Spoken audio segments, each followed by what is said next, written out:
Clarifying questions. One for Mr. Tellez, and good afternoon. Brown. Glad to be your host at your headquarters in Glad to have Camp you. Springs, Maryland. Always glad to have you, sir. Yes, indeed. So you mentioned a war, and I may have this inaccurate, so this is why it's a clarifying question. You said there's you see a 12,000 wartime requirement shortage in terms of the number of. No, not a shortage. Okay. We're tracking about an 1,800 to 2,000, 1,800 to 2,000 manpower shortage to meet our military requirements. Sustainable. Surge we can handle, which is the initial. But how we replace those folks and keep it going, it's about an 1,800. So does that military to maritime program, I mean, that helps address this shortage? It helps address it, but the shortage is a potential shortage. You can't have people just sitting around waiting for something to happen. So if you bring them in and recruit them and train them, they can't just be sitting around waiting for the balloon to go up. You can't retain them then. You can't retain them. Yeah. So you have to be able to place them somewhere. We do the best we can putting them in what we have right now. That is our goal, and we're pretty successful at it.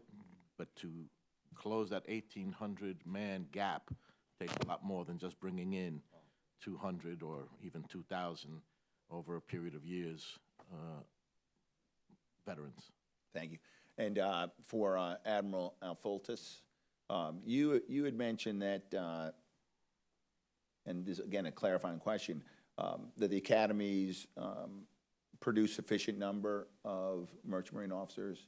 Yet somewhere in your testimony you talked about a shortfall. Can you just clarify that for me?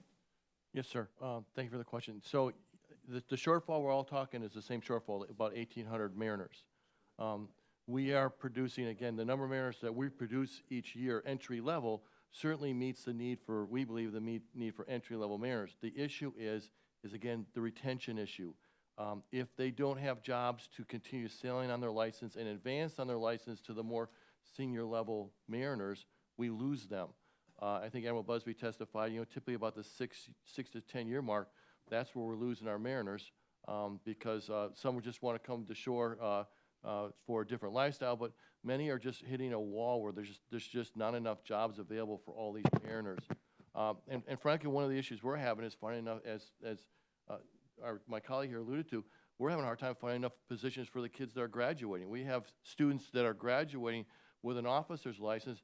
They're taking jobs as able-bodied seamen, not even sailing as an officer because there's not enough third mate positions available to them because there's not enough ships for all the people who are graduating. So we're graduating a sufficient number. The trick, again, is to have enough positions for them when they graduate, enough positions for them to continue to sail and advance through their career.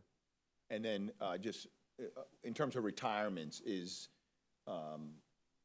that a challenge? Are you seeing a bubble? Or tell me about retirements and what that impact that's having on the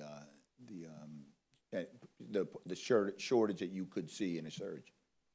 I'm going to concede to some of my other colleagues on that question. I produce the entry-level mariners, but I'll concede that to some of my other colleagues to possibly answer that question. Two issues there.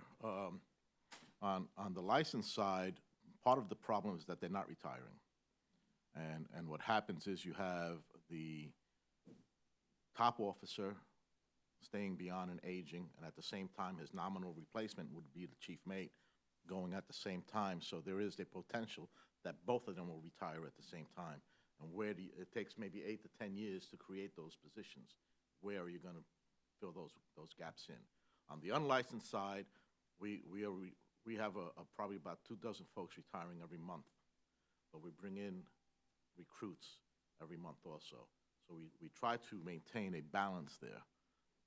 The problem, again, that we're going to face is that the demographics are going to create a skill gap, whereas because there are not enough jobs, there's not enough opportunity, people are staying on beyond what they should do and clogging up that pipeline, so to speak. And that's the problem we're having, and we will be facing very, very shortly. Thank you. I yield back.